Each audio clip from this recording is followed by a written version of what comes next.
conversation. Got it. Okay. Thank you, Aisha.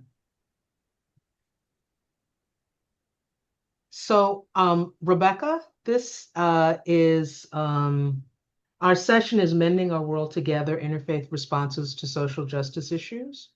And we're just at the beginning where we've been sharing our faith backgrounds, our names, and faith traditions. And so, if you want to share a little bit about you, then we'll, you know, go Great. through some of the questions that Aisha and I had hoped to engage everybody with and Okay. meet Sorry each for other. my tardiness. My internet connection wasn't very great this morning. No problem.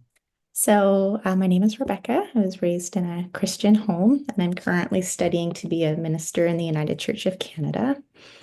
Um, I actually recognize Ramin from class, I believe. So Oh, it's well, fun to meet a classmate here on this online platform. So, uh, was there more that I no. should? So is this are you part of the same assignment? Okay. Mhm. Okay, cool. All right. So, we talked in the beginning about the purpose of for us of this workshop, which is really to share some faith traditions, and we do have a bit of a mix here in terms of different sorts of backgrounds. Um, but our focus, I mean, one, it's more dialogue. It's not so much presenting something or having the movie, but really about how your faith traditions have called you to engage in some kind of social justice work. Um, and then we had hoped to, and we might not have a whole long list, but to talk a little bit about any actions that you've either engaged in or want to take, and kind of create a little list of things that folks from either a particular faith tradition background, it might be like Ramin, some stuff that has happened in the Muslim community, or if there have been interfaith actions that people have taken, which would really be great. But we would try to create a list, and that would definitely be a part of what we'd want to share with all the participants so that people could be thinking, oh, I could do that. Maybe if I adjusted it, and I'll call Rebecca and find out how they did it that way. So that's really where we wanted to go. And so the first question that we wanted to kind of talk about was, what are the values and principles that you see in your faith tradition um, that inspire you, compel you to engage in social justice or to worry about social justice issues?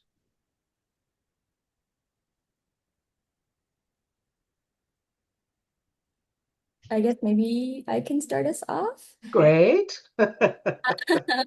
So in Islam, we talk about having one God, and there's so many attributes of that God that we believe in. And one of the ones that have been very important in my belief are God's two names, Ar-Rahman and Ar-Rahim, which mean the most merciful and the ever merciful.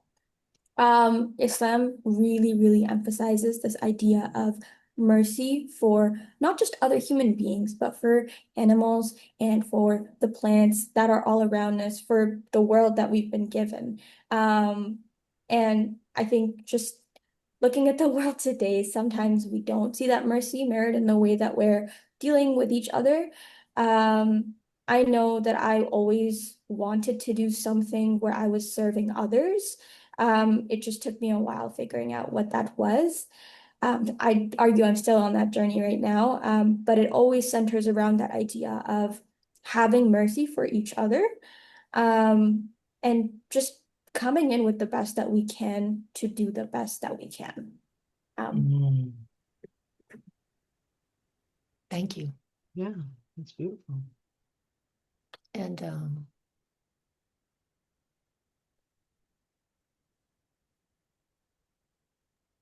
I'll speak up. Um, I'm a Christian, been a Christian for my whole life. Started studying Christian pacifism, and there's a lot of pacifism in my religion that I've been reading about. John Deere and Dorothy Day. Mhm. various other ones. And, the New Testament, which is supposed to be where we are supposed to really get our full message from as Christians, nobody got hurt. Nobody was hurting anybody. There wasn't really any violence. Jesus never said, go take over this country, do that. Jesus was turn the other cheek, treat your brother as yourself. Don't, none of the apostles were violent. Jesus wasn't violent. So, I kind of wonder where my religion went with this whole thing and why nobody sees it. Or, when you do tell people, they don't understand. So in my mind, what Jesus meant was, turn the other cheek, treat your neighbor as thyself, the whole Sermon on the Mount. So, yeah. Just checking everything's running okay here. Okay, great. Thank you. Thanks, Vivian. Continue. You're welcome. Rebecca. Sure. So, I've been involved really a lot in children's and youth ministry over the past 10 years. So, for me, as a leader in the Christian community, welcoming children in our community from all walks of life, knowing that it's a place to gather in friendship, to learn about God, and that He loves everyone, has been the primary focus of the ministry that I've been involved in. As a mom with 4 young kids right now, that's been my mission. So outside of children's and youth ministry, I don't have a whole lot of experience, but that's where I've been spending my free time recently. That's great work. That's great work. I have been on a journey to discover the right relationship between spirituality or my faith and social justice since I was in high school. And it's been a few years since then. And what I appreciate about the teaching that I am in now, some of the principles are that there's just one life. And that life is in and through all. It's in and through everything. There isn't any separation, no place where that presence is not, which means that all life is sacred. And in this teaching, the way that the belief is that the creator, by whatever name, the source, by whatever name, is pure love. And the way that that love reveals itself in the world can only come through me, through you, through us. We're here as a channel for that love or an ambassador for that love. That's the only way it happens. It's not magic outside of us. That's kind of our purpose. So those 2 principles, the oneness of all life, the universality of spirit as love, and part of my reason for being is to reveal that love, are principles that compel me to be in service to love through social justice. That was how I found that I began making it make sense. So I see Chris saying, I agree. And so as I said at the beginning, Aisha and I come out of the same spiritual community. So what she has described as some of the core principles, I totally agree with. I also lean into a little bit of what Chris said, because I do, unlike Aisha, do identify not just as New Thought, but as New Thought Christian.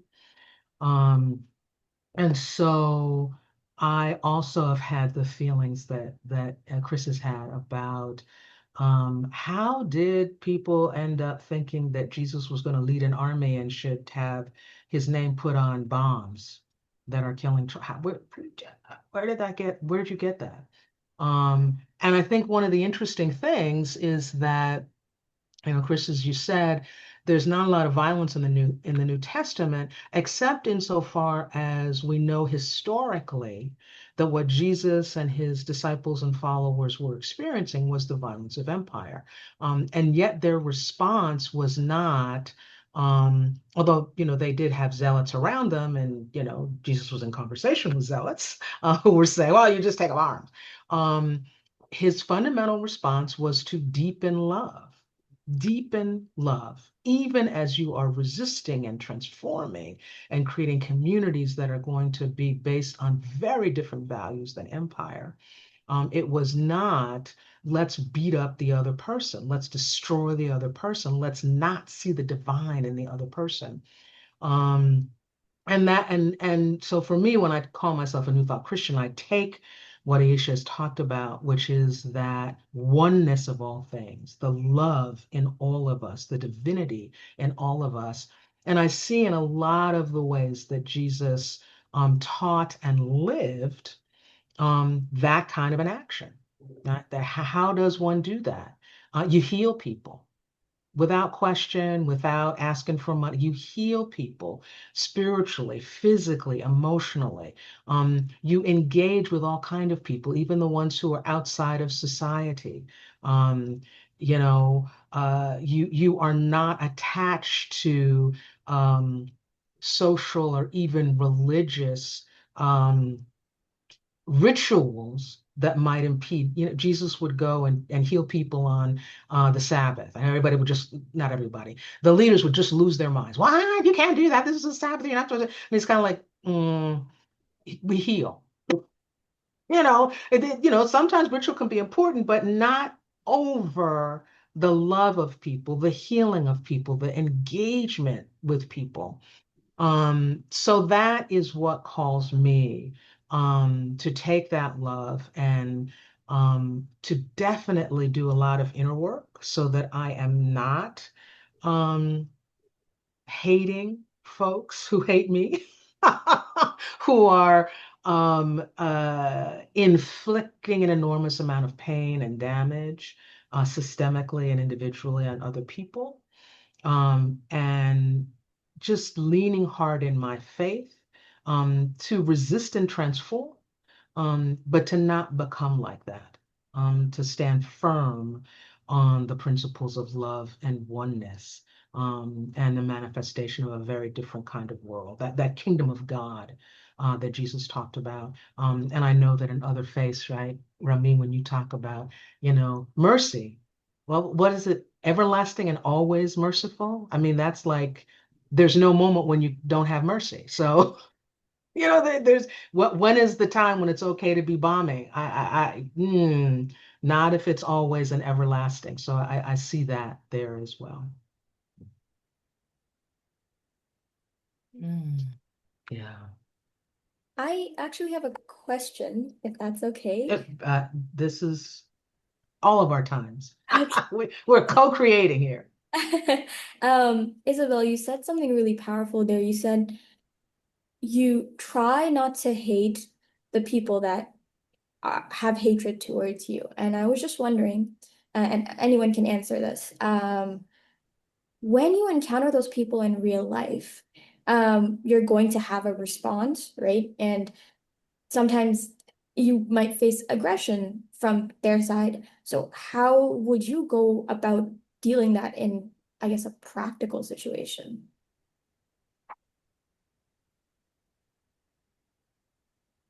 She did say that anybody could answer it, so not necessarily rushing to be the one. I'm pausing because I really want to give an authentic answer. And I also I'm thinking of Chris because he mentioned Pax Christi Mhm. and Dorothy Day and who those other heaven raisers? Someone else I really like. I would say for myself, it's a very what is the word? Rigorous practice right now for me. It's a very rigorous practice for me right now because I have some very unkind thoughts. I think part of my growth is I don't have to say them just because I'm thinking them. I don't have to act on them just because I'm thinking them. But part of my practice also, and this is before the encounter, is to always look at why am I so upset? Mm. There's a spiritual teaching, I'm never upset for the reason I think. I'm never upset for the reason I think. So part of my self-reflection practice is, why am I so upset right now? And most of the time, it's because I feel such sadness or grief about the consequences of that hate. Or sometimes I feel fear Mm. about that. So then it's like, so how do I take care of my fear? How do I tend to my grief? And once I do that, I'm ready for the encounter. There was something Isabel had said earlier. I want to make sure I don't become more like you and do my best to bring you more into my vision of love, a vision of love. So it's moral, it's spiritual, and it's also pragmatic. I don't want to become more like that. I want to be a catalyst for transforming things, and that's the cost. Right. Can't fall in. That's what it costs. I don't get to be that for free. But I would not say it's not a tough, right now, a very tough practice for me. Oh, that was beautiful answer. Thank you so much. I don't want them to steal me. Mhm. I don't want them to kidnap me into Mhm. that whole field of energy. And Right. at least I can be I really hadn't thought about that till now. I want to be liberated inside of here, which means to remain merciful, to remain loving, and take action. I'm going to stop. I'm going to do what I can to stop you, but I'm not going to meet it at that same level because it won't change. Rebecca, we haven't heard from you. Um, I've just been sitting here thinking about my work with all of the youth that I'm dealing with and looking at the title of this gathering, mending our world together and thinking, it's really a generational mission at this point, teaching a new generation about what it means to come together and love one another and respect one another and value each other. So I think maybe sometimes as we're tackling bigger issues, looking at how would we teach this to children? Maybe it isn't too far off from how we would teach adults and bring people together. Sometimes we don't need to complicate it, but really just a simple message of love and respect. And anyway, that's kind of where I'm sitting right now on all of this. That's so interesting. I mean, there are two things that pop up for me is one, because of my Christian background, that Jesus did talk about that. You have to become like little children.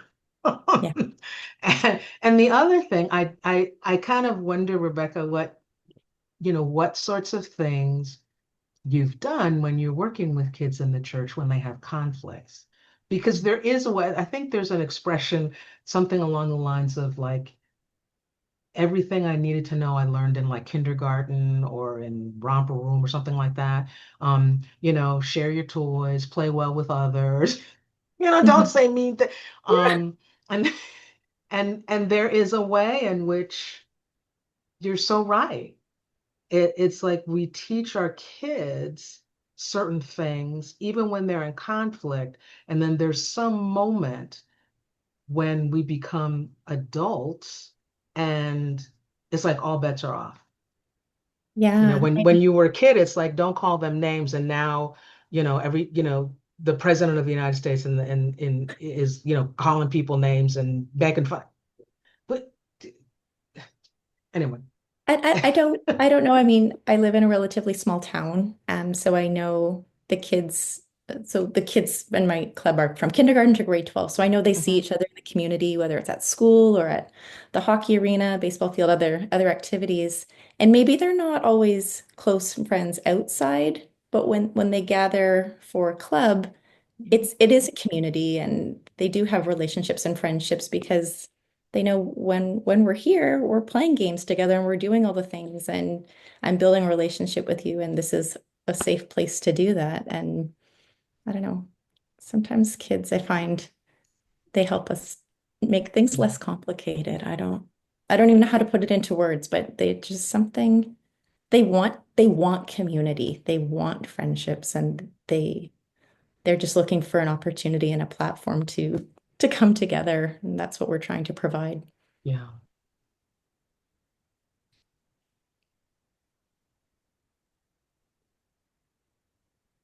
Yeah, I think that's true. Chris, are you with us? I don't mean to force you if you don't have to, but You just we don't want to are. forget, bypass Yeah, you. I'm here. Yeah, especially because you talked about the Pax Christi, and I have heard, of course, and very interested in, what that has meant for you in terms of Well, I mean, I just joined his them not work too and long. Yeah, Mhm. I've just joined them not too long ago. They focus on violence, nuclear weapons, and stuff like that. Most of my studies I've done on my own, just through, people that I've found that are really highly thought of Christian pacifists and seeing what they have to say. One being Martin Luther King, you Mhm. know, really smart, extremely. I never really heard anybody as brilliant as that man. But Mhm. then there was others, and so, I just more of my thing is, I've been kind of getting my thoughts in order and to see what this was all about and where it goes. And, yeah, I just don't believe in hurting people. And Pax Christi is a good group for that. It took me a while to find a Christian group that I could Mhm. relate to. It did. It took me a while because I would go around to my church and I'd be like, well, what about this thing? We don't want to hurt people. This is a good thing, right? And the reactions weren't what I thought they'd be. It was a little tricky. And so, I guess I'm on a search for answers, but I do have some really good um, ideas that come from really smart Martin Luther King, Dorothy Day, Father John Deere, a lot of anti-nuclear weapons preachers and priests. And I just listen to them every night. And that's kind of where I get my spiritual fulfillment.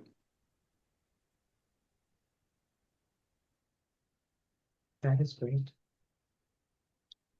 That is great.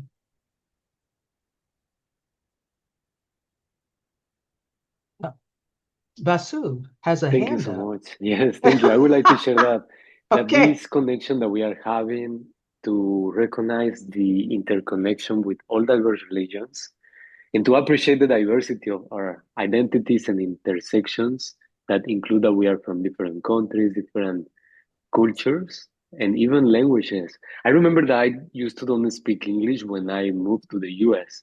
I used to learn English 5 years ago. Was so difficult. My first connect with the North American Interfaith Network was in 2018, and I don't speak any of English. So for me, the Mm. power of diversity and our intersections. Thank you. Wow.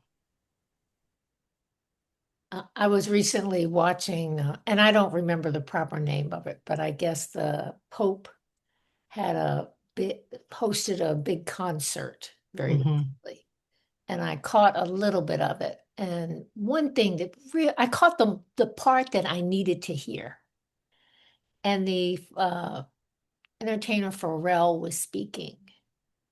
He was saying,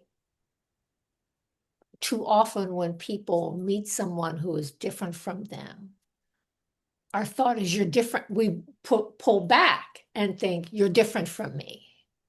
And he said, what would happen if we leaned in and said, what can I learn from you? I thought, man, that's all I don't know how long that concert was, maybe 2 hours, but that was really that was all I needed to hear. What a difference that would make if Mhm. we had the willingness to say, what can I learn from you? And when I think of children, that's when they're very little, that's their first inclination. They're curious. They're curious. Um, until they feel afraid, but they're curious at first. So I just think that's critical if we want to have a different kind of world from the one we're in right now. And I think we have to work together if we want to have a different world right now, because it's going to take all of us. Mhm. But I also used to work for a Quaker organization for many, many years.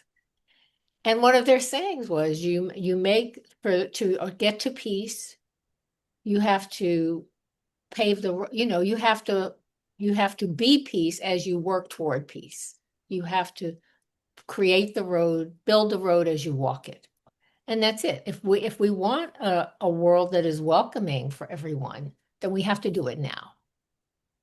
And struggle now and learn those skills now. Because as you were saying, Rebecca, it's about kids, and they don't pay as much attention to what we say as what we do. And they are watching every second.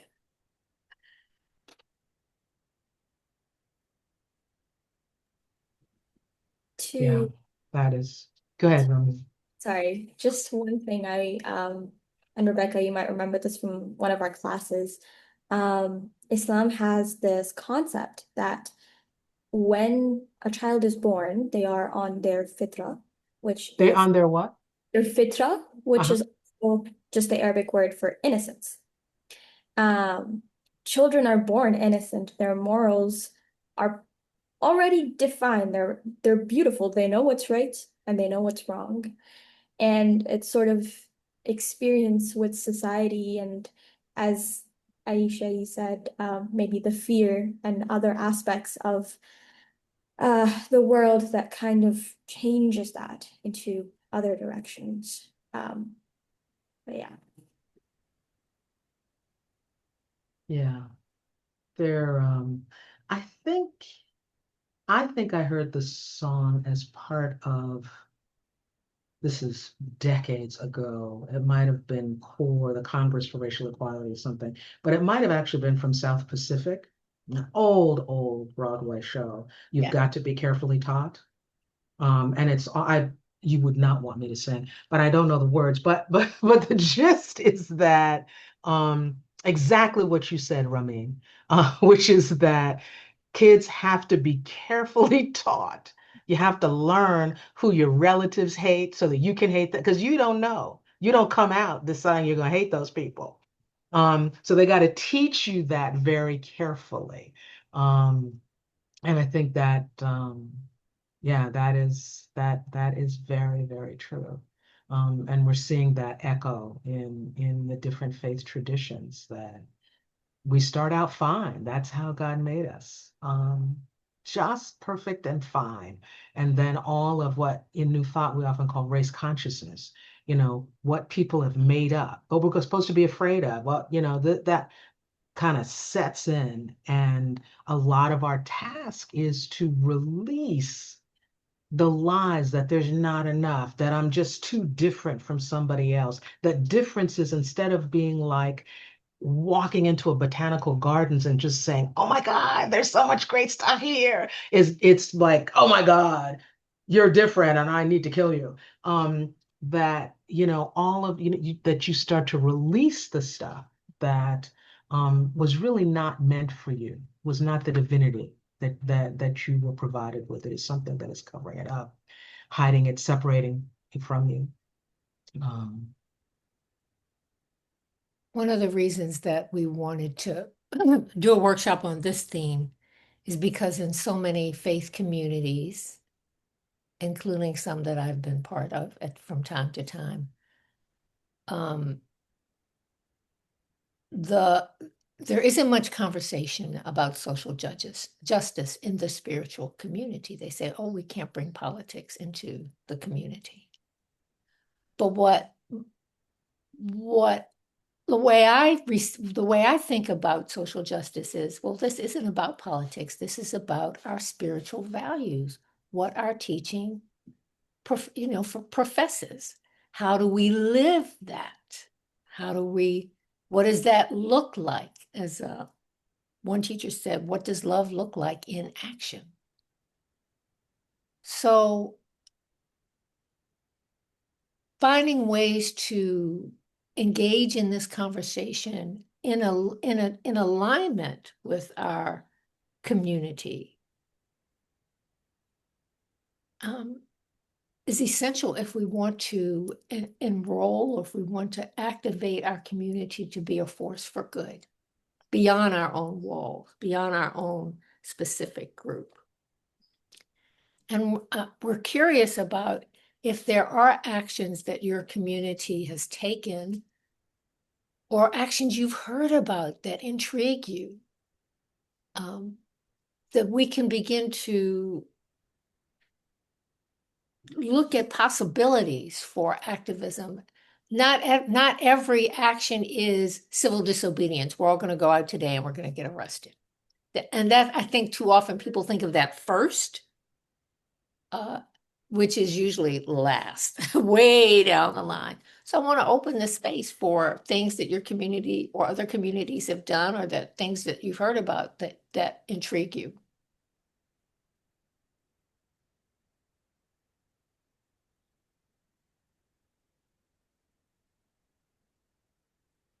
People are thinking. That's good. That's a good thing. You're making me think about, since Aisha and I go way back, when she says that, I just think about one of the times when she was going to go out there and get arrested. It was over some war, I know. And she was like, yeah, it's like, I don't want to have a random attorney. You have to represent me. And I'm like a law professor now, right? I'm not really doing all that. I'm just like, no, I can't do that. And I was like, I guess I have to do this. My friend has been called, right, to put herself on the line in that way. So then I have to join her. But that's been a while back. She hasn't asked me. It was to a do dress that. rehearsal. It turned out I couldn't get arrested. So. Right, that's right. Actually, it was great, actually. I mean, I was all prepared, and then she was all prepared, and it turned into one of those events, which is always interesting to think about, where the cop that they I think you were at like a recruiting Military recruiting. right, and they basically closed it down. The cops just stepped back, and it became almost like a festival of anti-war, pro-peace people who were just walking around talking to each other, and they just did not behave in the ways that we had expected. So it turned out great, actually, not just because she didn't get arrested and I didn't have to worry about her, but it just tells you, right, how your intention, right, can actually manifest in some pretty remarkable ways, right? Because those folks decided it would be better for us to not actually try to fight with these people over this, but rather just back right up and acknowledge. That was strategic on their part. That was what? That was strategic on their part. It was, but nonetheless, it also allows us to see that we are not as powerless as they like to make us think we are. You can be strategic, but you still had to back up. But anyway, what stories are people thinking about?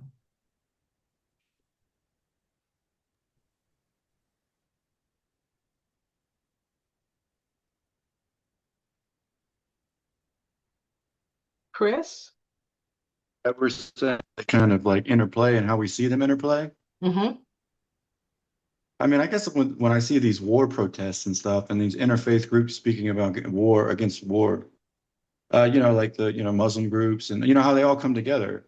It's kind of like, wow, they all there's these sections of these religions that are all coming together to speak against this one thing. And in my mind, war it's like the ultimate evil, right? There's nothing, you can't really say anything.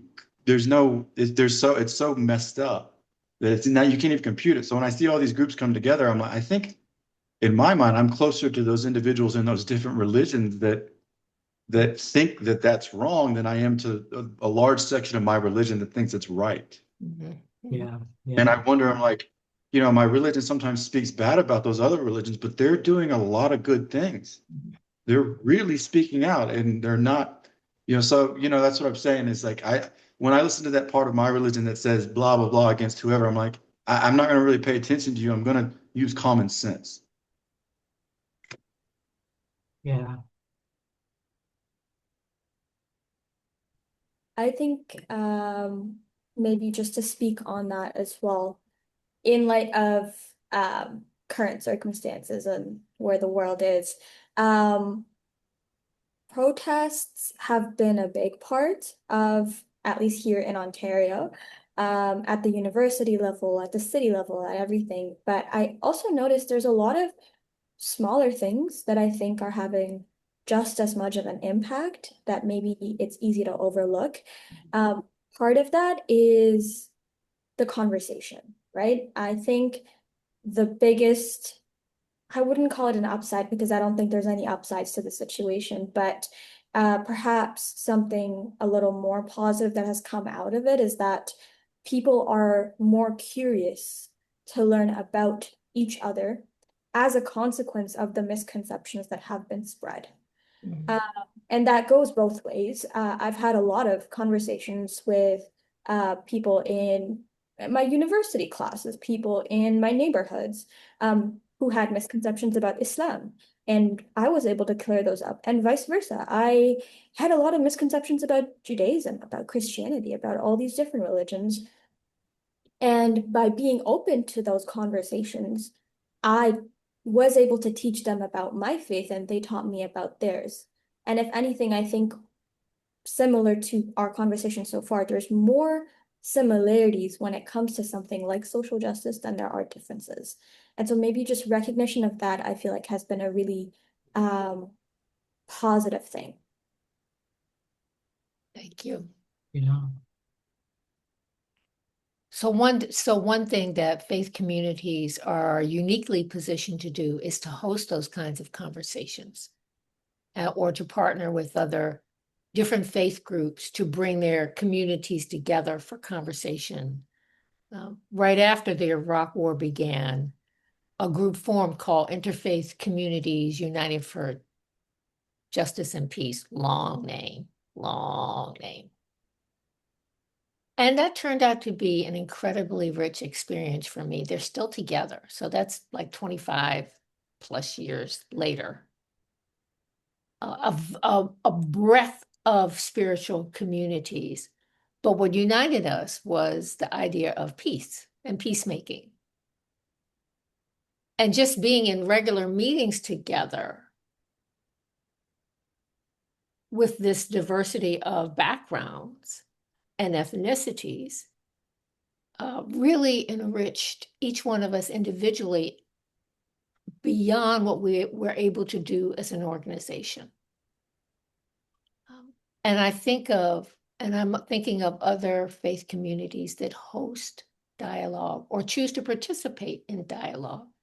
I agree with you. You can't underestimate the power of that.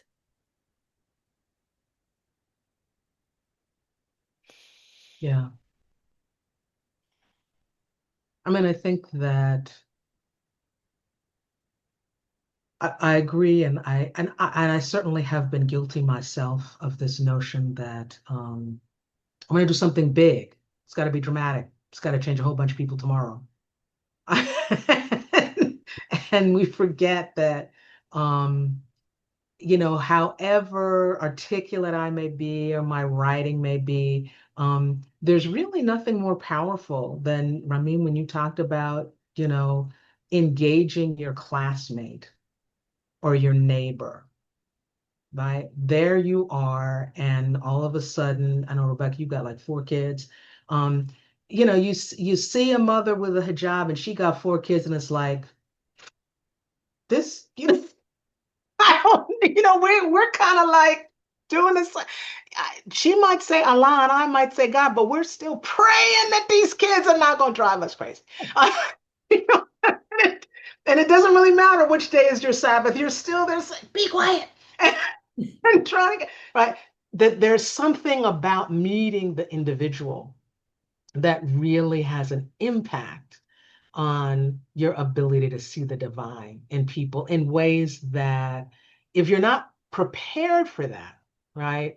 And an intellectual argument is just not going to do, right? There's just something about meeting that. But she's a classmate. She's doing what I'm doing. She's a mom, whatever that really just makes you rethink things when you meet that individual. And sometimes we think of it as being small, but that's, when you listen to sometimes people's stories, a lot of times it is about who they met. And it's like, oh, wait. And then they were open to read, study, and do things in a very different kind of way. So yeah, those small things are not as small as we think. They are the building blocks for everything else. Um,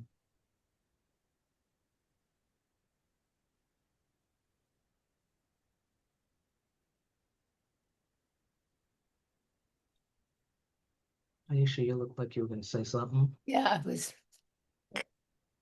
contemplating another event that I participated in the last few months. It was an interfaith event. Rather than, we had done one event around the war in Gaza and Israel, in Gaza and Israel. That was about taking various kinds of, you came to the event, there was music and poetry, but it was also like what is the word? A number of different simple actions you could take for peace. And it was moderately successful. But the next event that we did, it was a cultural event. And it was just, the purpose was to share Palestinian culture. And I was amazed at the impact of that. It was held, what is All Saints? What do you mean? What is it? Episcopal. It's It's Episcopal. Episcopal. It's Episcopalian Right. church. It Yeah. was held at an Episcopal church, beautiful church. In one huge room, they had quite a few booths. And I thought the booths had items for sale, but they weren't for sale. People had brought items from their home because they wanted people to see their culture. And to this day, it moved me so much. And I realized the room was packed. And I realized the event had a purpose I hadn't anticipated. I thought, oh, what did I thought? Just give me a moment. I will say what I didn't realize, that that many of the Palestinian community who came needed a space to celebrate culture. So those of us who weren't Palestinian were there really to just hold them during that afternoon. But that wasn't what we wrote down as the intention for the project. So I'm sharing that in particular because it's very different from a demonstration, or it was very different. And yet in terms of healing, you were speaking of healing, Isabel, in terms of deepening mercy, compassion, understanding, it had a life of its own. I felt so humble when I left, just so grateful. Yeah. That is reminding me, and I don't know whether we went to this together or not, another Episcopalian church, but a much smaller one, that had a it was a panel, right? It was a presentation of a number of different groups. It was also about Palestine. I want to, it must have been Jewish Voice for Peace, I'm pretty sure. The Episcopalians have long had a connection to Christians in Palestine, and so there was somebody who was talking about the communications with that ongoing presence there. And there was a Palestinian woman from, I believe it was the Kinder group. Yeah. And there might have been somebody else. And so in some ways it was kind of like what Aisha was saying. I mean, the notion was here's a church that is trying to bring a breadth of perspectives around this very hot issue that you're not getting in the newspapers, right? And it's from people who are very personally connected, both Jewish and Muslim and Christian. Um, and it did that. But going back to something that Aisha was saying, it was very clear to me, especially for the Kinder woman, um, given the kinds of things that get said about Palestinians, how important it was to be in that space where she just got a hug. It's my sister. I'm feeling for you. I'm praying for you. No, I'm not Muslim. Doesn't matter. I'm feeling for you. I'm praying for you. That was just so important and so important to give. Again, it's like I'm connected. I'm connected. And so whatever it is I'm going to do, I do have to do. Right. Because again, it's I'm looking at Rebecca as mother, and it's like, when it's your kid, it's like I gotta do something. you know um and right, and when you think about it, oh, something is happening, that kid is acting up, well, that's their mama, their daddy problem. But if it's my kid, it's like I got to do something. And when you recognize that we are all each other's kids, then all of a sudden you got to do something. What that might be, I don't know, but comforting at some level, connecting, right? And then once you realize that, it's hard to not do anything after that because it's not abstract, it's not distant. We've hugged, we've cried, we've recognized that the loss of your kids would be like the loss of mine. Um, so it's true. There are things that you can plan, and then of course. Um, the things that happen, what God creates through what you plan, that becomes so much more.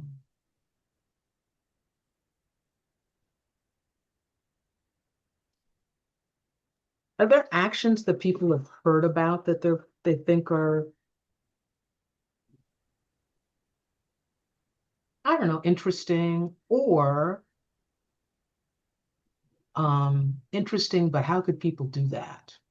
Because I mean, when I talked a little bit, when Isha talked about this, we talked a little bit about um, well, and to some extent, it's a little bit of what Aisha had said about, everybody thinks about civil disobedience and, do we need to get arrested? What would it take to make that kind of a decision? Or are there other kinds of actions that sound like it's really important, but either as an individual or as a spiritual community, there's still a lot of inner work that would need to happen? I don't know. Maybe not. People haven't, but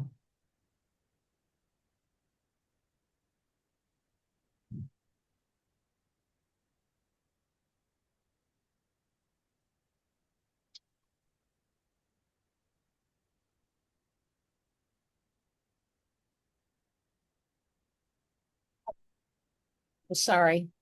what happened? Oh, you can't, an ambulance flying Oh, down the street. Um, I don't want to, I really want, my intention is for you all to, oh, Vasu, okay. Thank you so much. All right. Yes, because the process of peace is a very beautiful process, and I'm learning.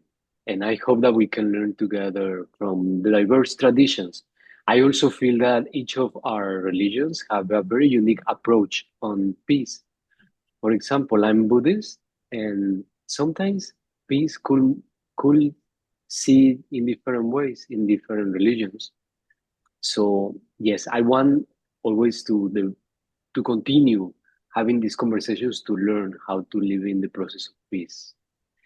And I also would like to apologize because I need to help somebody in another group, but I have been enjoying listening from you. Thank you. Thank you so much. I will Thank see you you. in a That's moment. Also reminded me of one of the things that the Buddhist community that I'm involved with, which was came out of Vietnam. One of the things they're known for is that after the war, they hosted dialogues with American veterans who came there for healing. Let me back up. There was dialogue involved, but they were really retreats for veterans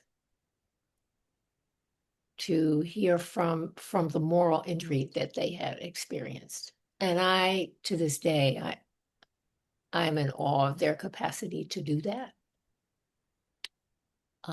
And the reason they could do that was because of this beautiful spiritual practice they had. But I also wanted to mention something that, again, is slightly different. Here in Southern California, we had terrible fires recently that wiped out 2 whole communities, wiped out. And one of the churches I visit quite often is right in one of those communities. The minister did not lose his house, but he couldn't live in it for about 3 months due to smoke damage. But when the fire happened, and this is a small church, when the fire happened, people started coming to that church because they had no place to go. The church it's small. It did not have a plan. It did not have a big staff, but they opened the church immediately that night for people to be able to sleep there. So they had a place for them to rest. They had food for them.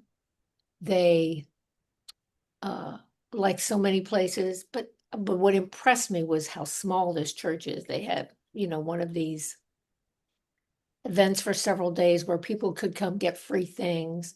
And it wasn't just piled up clothes everywhere. What I deeply appreciated, all the clothing was folded like you would find it in a store. Other clothes was hanging on racks. The home supplies and toiletries and stuff, all neatly presented in a particular section. Bedding and sheets and blankets, all of that was in another place, so that they had made it a place where people could come and get things with dignity. And they did it on faith. They just did it on faith. And now that the immediate crisis is over, they've used their space to host community forums to help people find out about resources, to help people find out about their legal recourse. So they used what they had, which was space, to be in service to a diverse group of people, most of whom don't know anything about what New Thought is, could care less. But they've used their space in service to healing, which you said, the word mercy really came up for me then, because people needed that.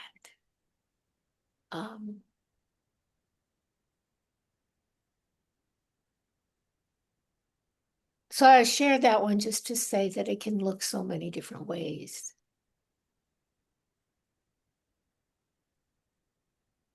It's like you can't do everything, but we all can do something. Mhm. Yeah. What's a fit for my community?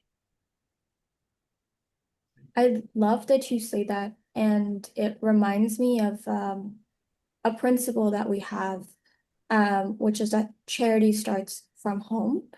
And what that means is that sometimes when we think about social justice, we think about helping. We want to go for those very viral, talked about issues or very big issues, right? Like, let me eradicate homelessness. let me feed the whole world. Like, there's these amazing big things that we want to do.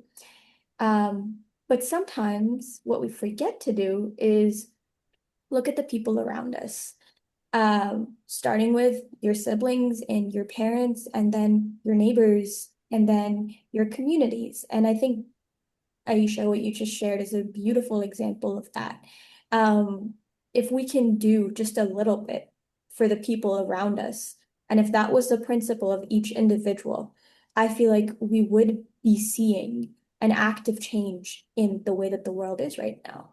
And so maybe just reminding ourselves about that principle and bringing it into practice could be the first step and hopefully a larger change. Yeah.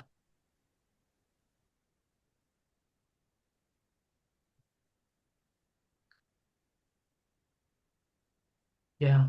When you started talking, Ramina, I was thinking about, I guess it's kind of like an advertisement. I'm not quite sure what it was that I was watching or what channel it was, but it was clearly a fairly conservative.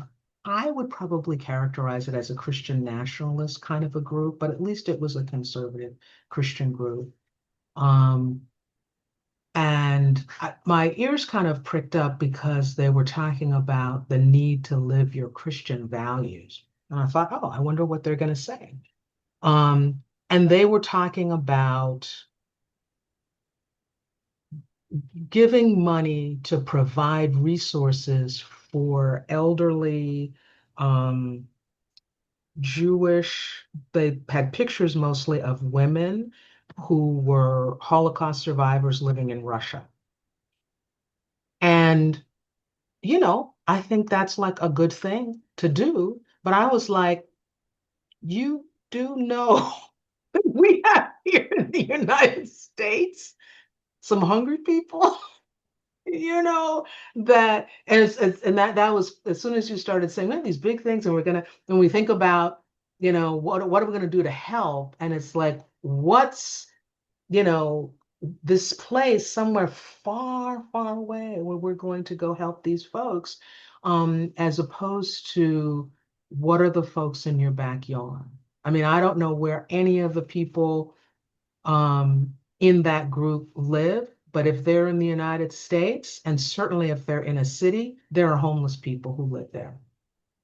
Because unfortunately, that's where we are as a nation in the United States. I don't know about y'all in Canada, but we got homeless people all over the place.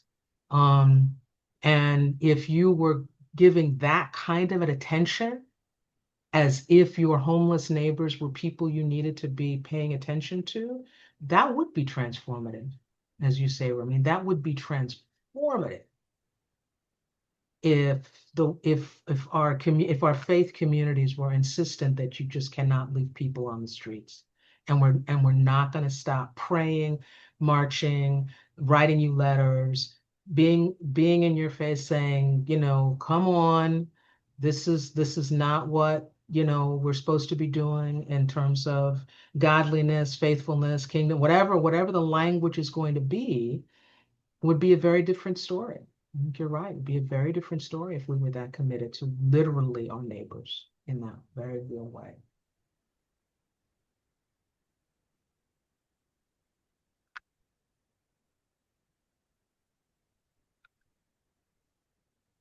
Oh, somebody joined us.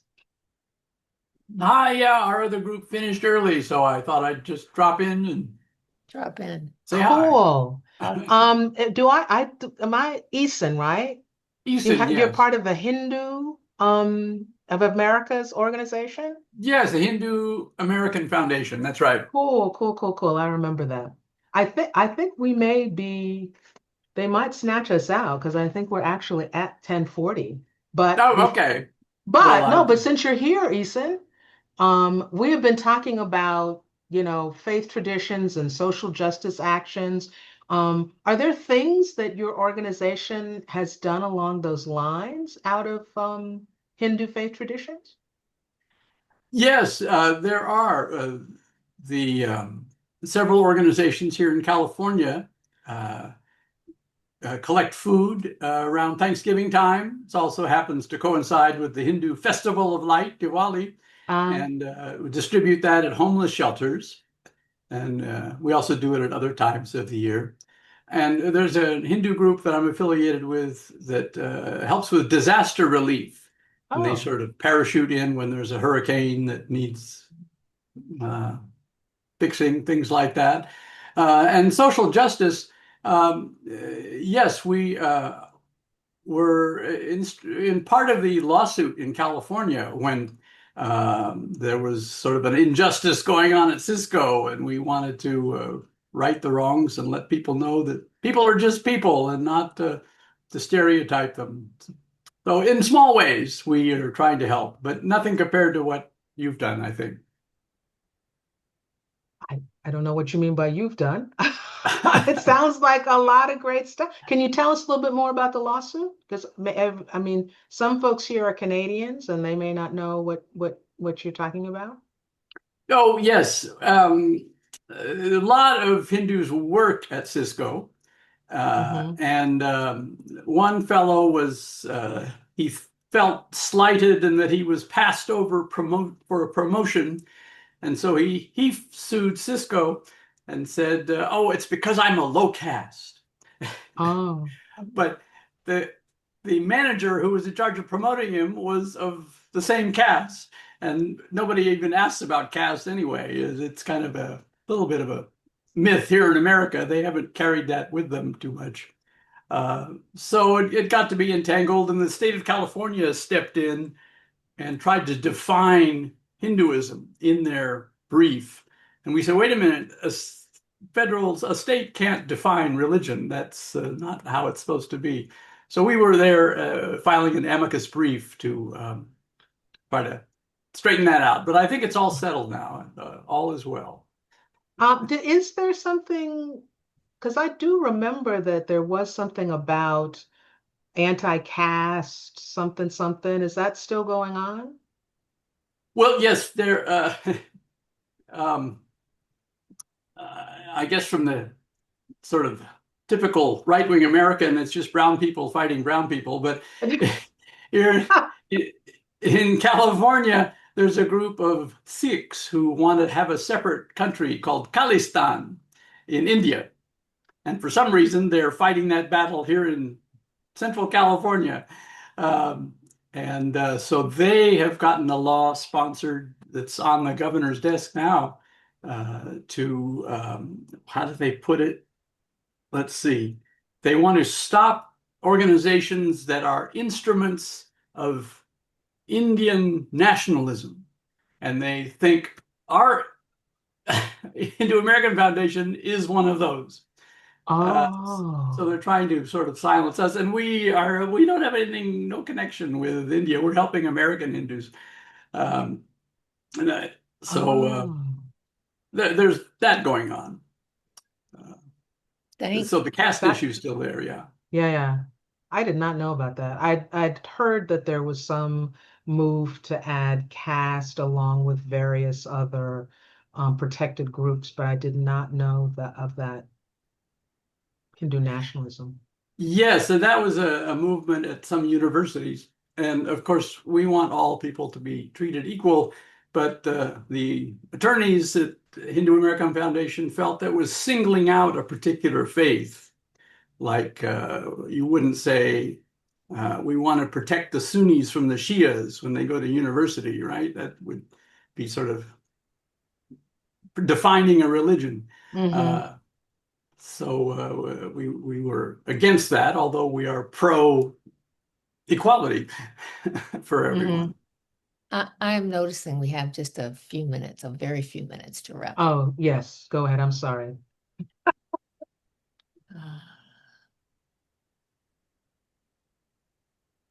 So I think we want take a few moments to reflect on what we've talked about. I really appreciate you all remaining and being in conversation. And what is something that you're taking away from our conversation?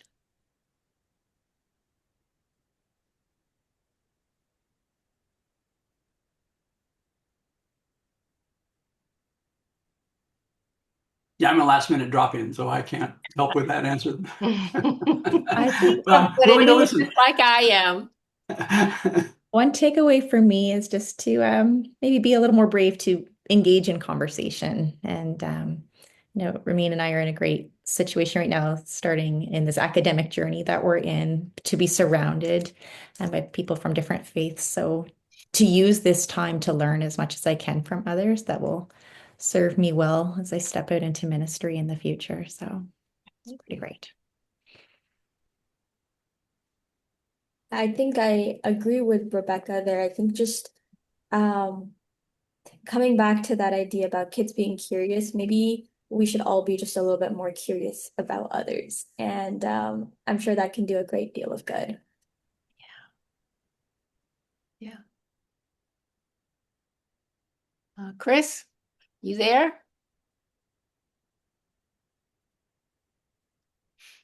He may have had to. Oh, there he is. Oh, he's in his car now. Chris, we can't hear you. You don't look like you're muted, but we're having trouble. Switching over. You hear me now? Yeah, we got you now. I guess, no matter what your church says, no matter what your government says, don't hate anybody, love everybody. There you Just go. love them. There you go.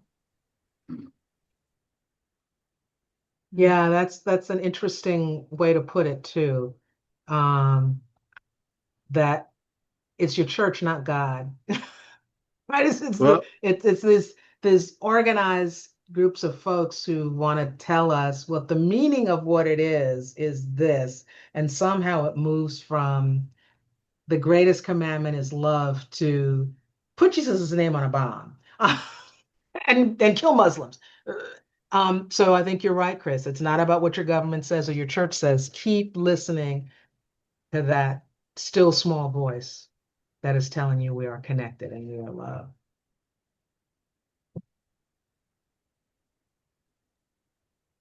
Isabel. That's a beautiful statement. Me? You're asking me for? You.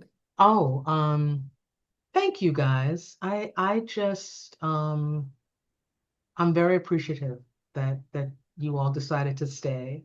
And really feel like this was so rich. I wasn't Isha and I were kind of talking and saying, well, we don't have to stay for 90 minutes. It might not be, but it was like just really sweet and lovely. And I feel like I will be anchored in remembering that things that we think of as being small are not so small, that our interaction with our neighbors are not a small thing, that our interaction with children is amazing. I mean, Rebecca, when you said we're about a generational change, right? And that is really true. And I suppose the biggest thing is to continue with the lessons that we feel so willing to give our kids when they're very little and then start to back off of as they grow up. But continue with conflict res. Like I work with a group that does, it's not a religious group, but it does, mediation in our schools. And that's a wonderful thing, right? For kids to remember, I don't have to be yelling and screaming at people just because I'm in conflict. I have tools and I can actually support my classmates. So that that for me is what I'll take. Though all of those things are so important in terms of what I think of as the big social justice issues. Aisha, we've got Reverend Abigail, who I remember. Oh, 90 minutes. I think we're leaving the breakout room. Thank Well, you all 90 so seconds, much something for- like that. It's good to see you, Reverend Abigail. It's been a while. I know. Good to see you too. I hopped on at the last minute here, so Yeah. I We had echo, a lovely session. I echo, Yeah. Isabel. I was very touched. I didn't know what people would share as the values or principles, and I was very touched that it really came down to love. Mhm. And the other thing I really caught was start where I am, start small. Mhm. It all matters. Mhm. It all. Yeah. Thank you so much. Chris, check out Thomas Merton. He's someone I really enjoy as well. The other thing, I don't know, Chris, if you're a podcast person, but there's a podcast called Divine Intervention, which goes back to the Catholic resistance to the Vietnam War. And it's just a lovely, I mean, if you're interested in that kind, it's historical, but it's kind of really interesting what was done then and what we might pull from that. So I was thinking about that in terms of you. We need to go back to the big room. I think we do. I Thank think we you. do. Thanks Thank so you, much. everybody. Hope you got good stuff for your report. Yes, really. And for I'd your love to hear heart. what you guys And for your heart. say. Right. Thank you. I'm Thank you, heading back. guys. We go to the I think break. we're going. Yeah, leave the break.